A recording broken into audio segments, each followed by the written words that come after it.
This bit. That's impossible to play live. Impossible. It's not actually impossible. It is impossible because they did it in the studio. I know how they did it, but it's not impossible. How? Dude, check it. Whoa! That's cheating! That's cheating! So today we're going to be jumping into what we believe is the most iconic slap bass break of all time. We'll be sharing how it actually wasn't even supposed to be on the record, how it was recorded in a completely unconventional way. Yes, and how you can do it in your band. People think it's impossible. It's not. We're going to show you 2 ways of how to do it. So the song is You Can Call Me Al from Paul Simon's seminal Graceland record, 1986. Of course, the great Bakithi Kumalo slapping his Washburn fretless bass. Let's check out this chorus. If you'll be my bodyguard, I can be. Even my mum likes this song. It's a classic. There's a dance that goes just as well. I'm not going to do it now, but just know the first time I met Bakithi Kumalo, who is the outrageously talented bass player who played on this record, I'd had a few too many beers. It happens sometimes, and I actually did the dance in front of him. First time I met him. Bakithi, if you are watching this, I don't even know, maybe you sort of like blocked out of your mind of this stranger coming up and dancing in front of you, but it was me. It was in Germany. Anyway. Okay, before we go any further, let's check out this great bass break. No more dancing? No more dancing.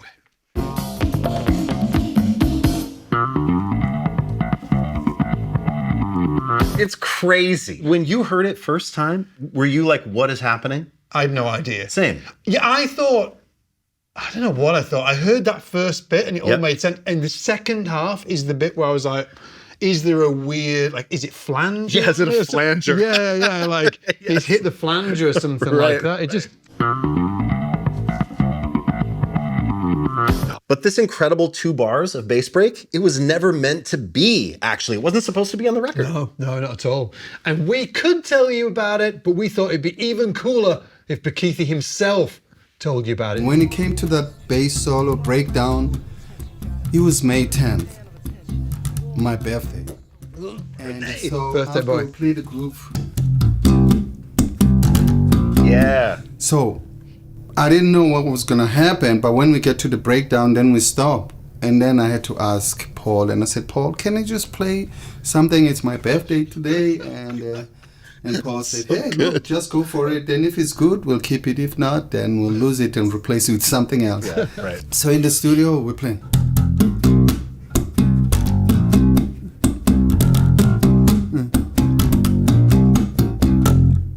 I didn't know what was gonna happen, so I said, Paul, I got this idea.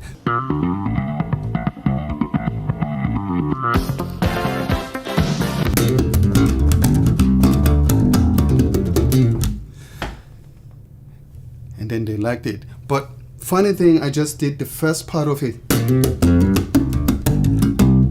And then the engineer turned the tape backwards. And then he calls me, he's like, come over here. And I was in the other room.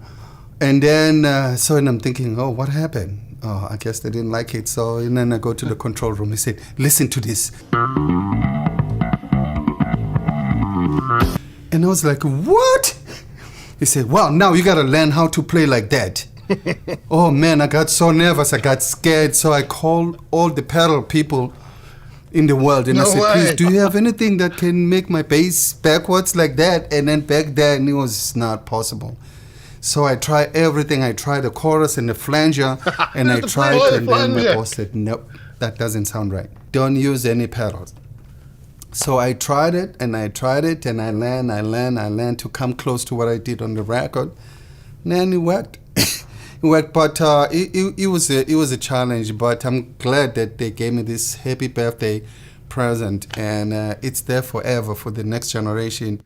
His birthday present ended up pretty cool. Dude, maybe the best birthday present he ever got, I reckon. Now, there is a few different ways to actually execute this line, and you can do the thing that Bakithi Kumalo's engineer did with the whole reversing thing. You can do it live. We're going to get into how to do that in just a second. But first of all, we're going to show you 3 ways of just playing it, right? With your hands. With your digits. Yes. With your digits, okay? Do you want to show them the first way? Now, this is how Bakithi plays it, right? Yes, so Bakithi's all down thumb.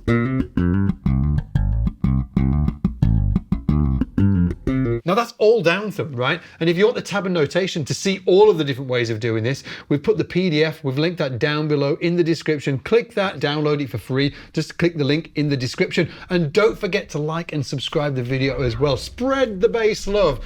Can I show them Bakithi doing this as well? Yes, absolutely. We've got the man himself here. Check this out. And you'll see he's doing all thumb through this. Yes.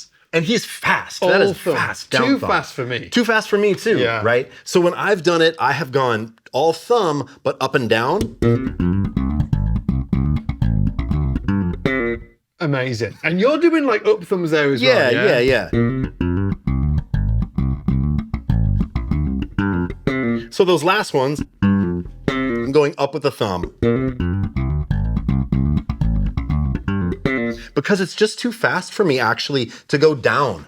So a lot of people think that double thumb thing is difficult, and it is, but for me, it's more simple going up and down with my thumb than it is to like full downstrokes with the thumb. Yeah. And then the third way is the way that I do it. And just to put it out there, I've just learned this, okay? So I'm kind of like the perfect person to like, how do you learn this? Well, let me show you how I learned it so you can try this as well. And again, all of these different ways are in the free PDF that you can get from the link in the description. My first struggle was actually like, where does it start?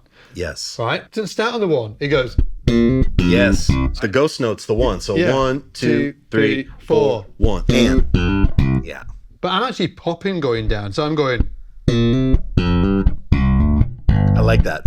Yep. And I've broken into 3 specific sections to make it easy for myself. The first section is all.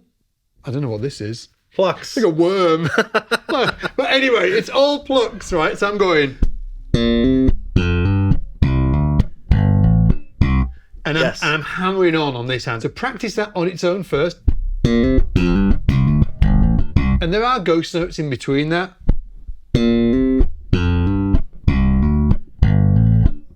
Now the next section is where my thumb comes into play. So I play the first section, all my index finger, the worm.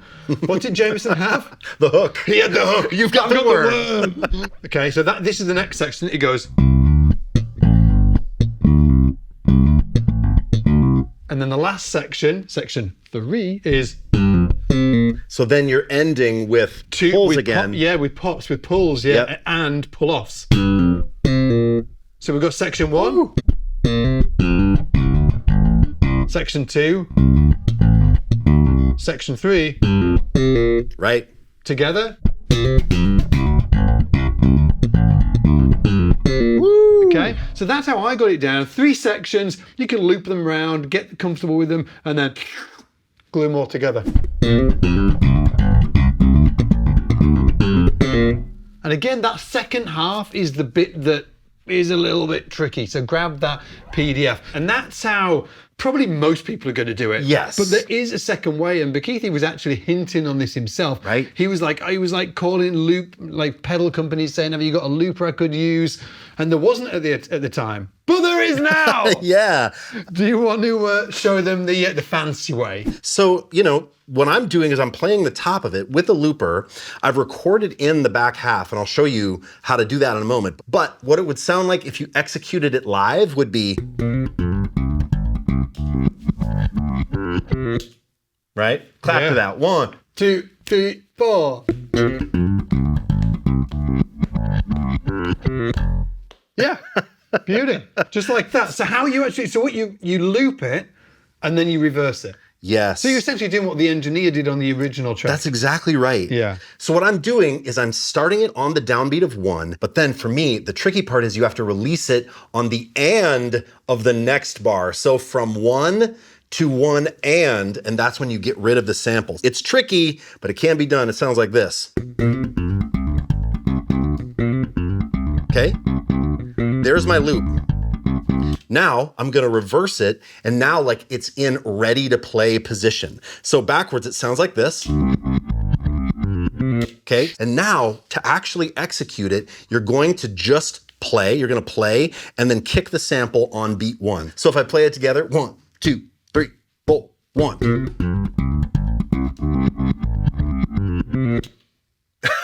Did that work? Yeah, I'm gonna play along with it. 1, 2, 3, 4.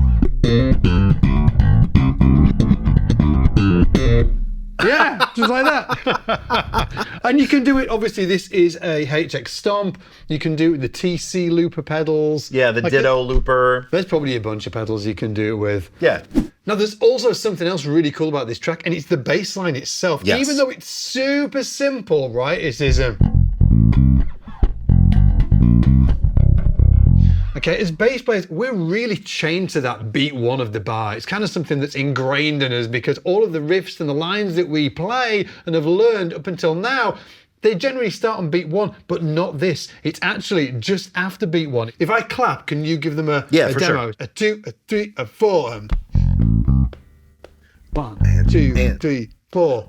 And 2, and 3. So it's a great bass line to learn if you want to just get comfortable with not laying on that beat one all the time. Right. And the bass line itself is awesome It's as well. so cool. Yeah. Yes. It's super simple, just an F triad, right? Yep. F triad, and then G, B flat to C. Yeah. That's the And whole the thing. chords are just F major, G minor 7 to C major, G minor 7, and F.